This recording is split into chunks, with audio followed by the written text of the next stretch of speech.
When the world above burned, the survivors went underground.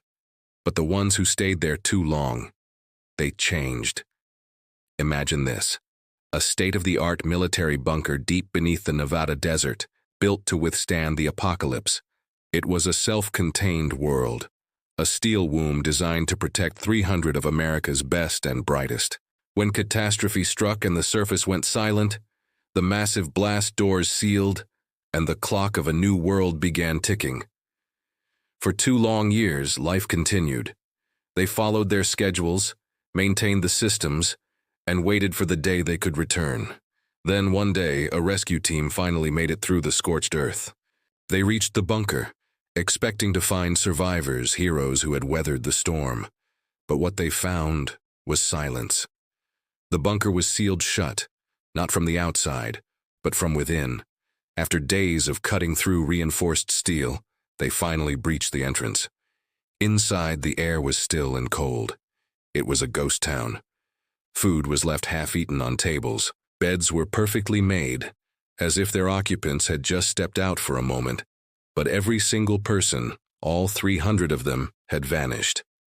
This story might sound like fiction, but it has chilling echoes in reality.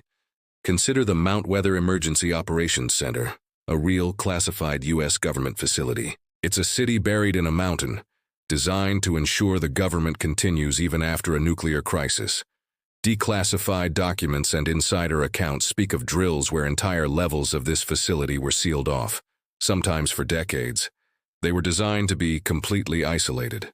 What happens to the human mind when it's locked away from the sun, the sky, and the rest of the world? The rescuers in our Nevada bunker found something else. Tucked away in the commander's office was a final cryptic log entry. It read, "Day 730. We finally understand. The real shelter isn't the steel around us. It's the space between the atoms. We're going there now. Don't follow." The log detailed how, consumed by isolation, the inhabitants had become obsessed with theoretical physics and fringe science, believing they could transcend their physical bodies and escape their concrete prison by entering a new dimension. They performed a ritual, a desperate gamble to escape a reality they could no longer bear. The rescue team searched every inch of that place. They found no secret exits, no signs of a struggle, no bodies. It was as if 300 people had simply evaporated into thin air, leaving behind only the chilling hum of the life support systems. The bunker was a perfect tomb, not because everyone had died, but because everyone had left. They chose the unknown over the crushing certainty of their survival. This eerie tale makes you question the very nature of what it means to survive. The bunker provided everything needed for life: air, water, food, and safety. But it stripped away everything that makes life worth living: connection, purpose, freedom. When you're trapped in a perfect cage, does the mind eventually break? Or does it evolve? Perhaps the greatest threat isn't the apocalypse outside, but the emptiness that grows within. Survival is meaningless when isolation erases what made you human in the first place. What do you think happened to the 300 inhabitants of the shelter? Let me know your theories in the comments below. What if the end of the world wasn't an explosion but a whisper? Imagine this: a cosmic event, a giant celestial nudge, sends the moon spiraling out of its familiar orbit. It doesn't crash into us. It doesn't fly off into the void. It just gets closer, close enough to fill the entire night sky.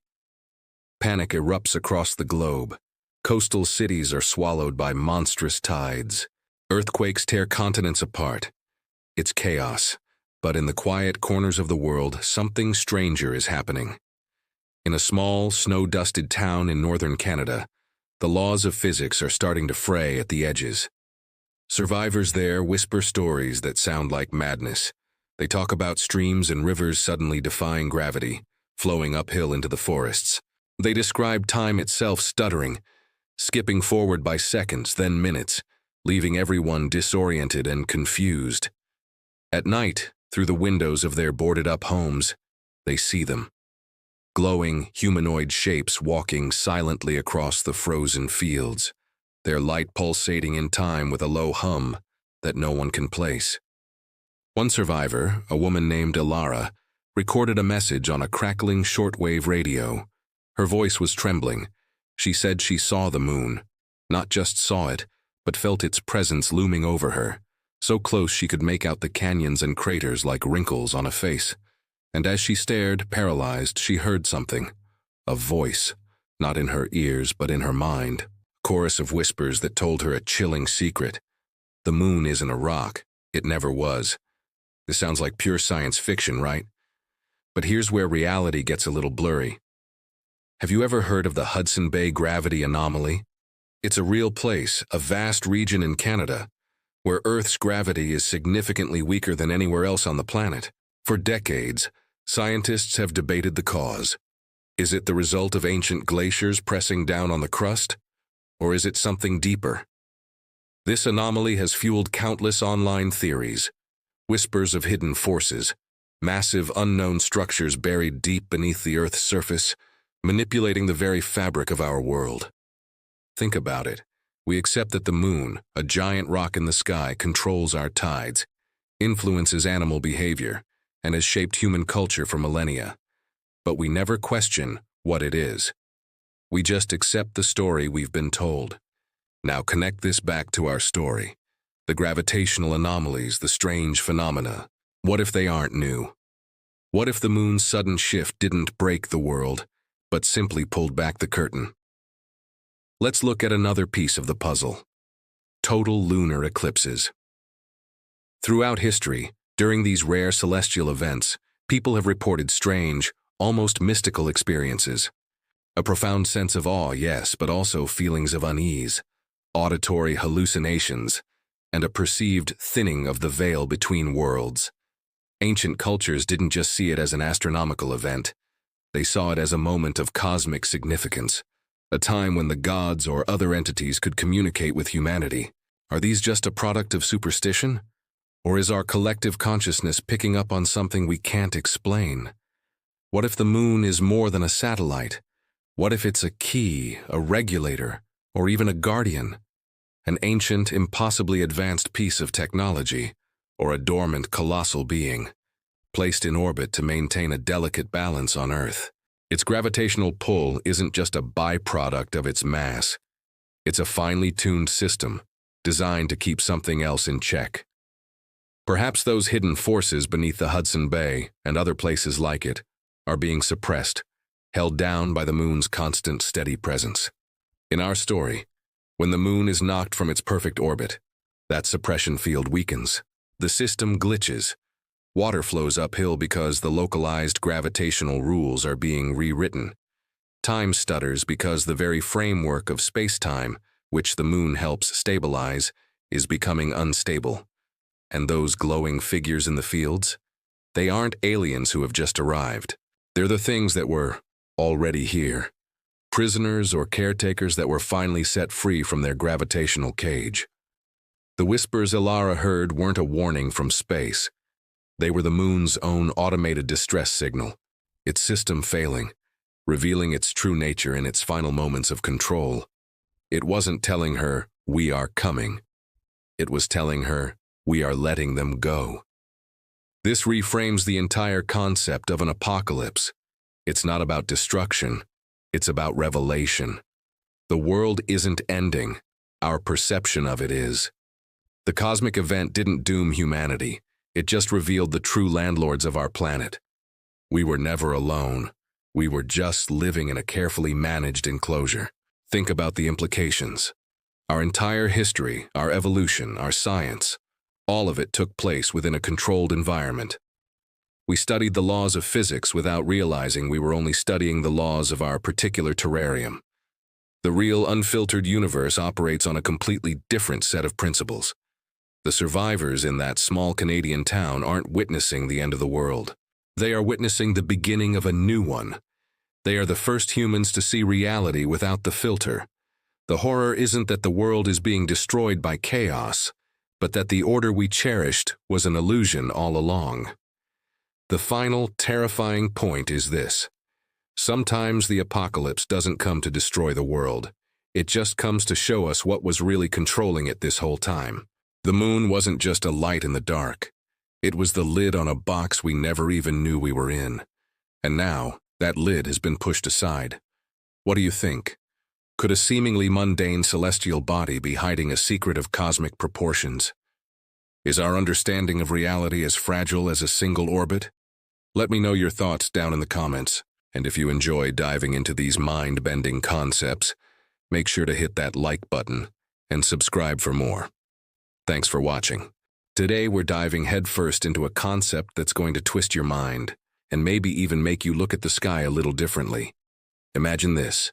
One moment, everything's normal, and the next, an unexplainable atmospheric event turns the very air above us into shimmering crystalline glass. Not ice, not hail, but pure, ethereal glass. Now, picture this glass, not just hanging there, but starting to fall. Tiny, delicate fragments, then larger shards, raining down across the heartland, specifically the Midwest.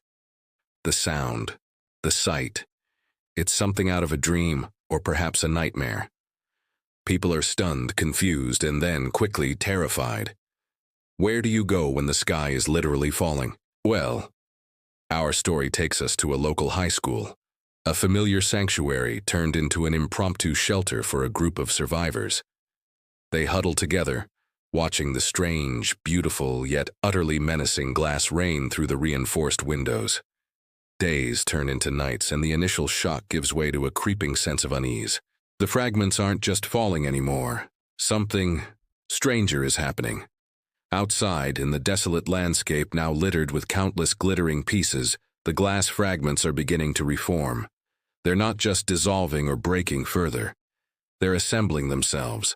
Slowly, deliberately, they start to take on familiar shapes. Human silhouettes. Empty, shimmering forms standing just beyond the high school's perimeter, watching.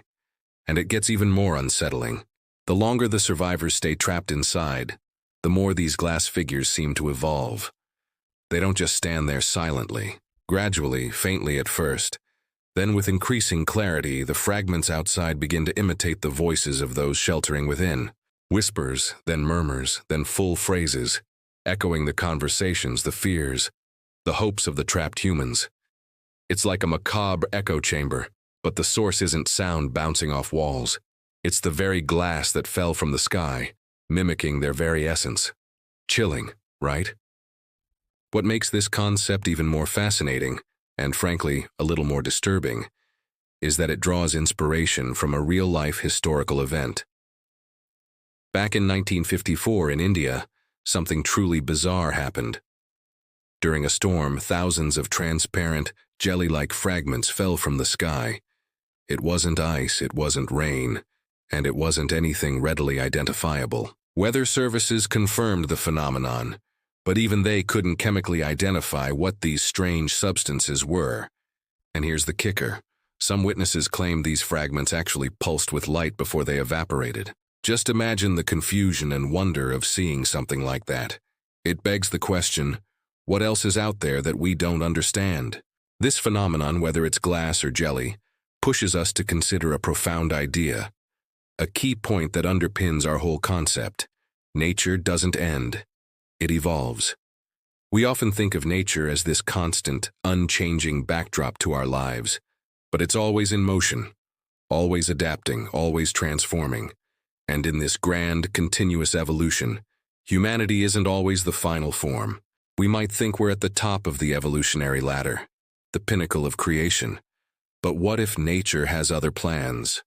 What if evolution isn't just about biological changes over millennia, but sudden, inexplicable transformations of the environment itself, creating new forms, new intelligences, that challenge our very place in the world?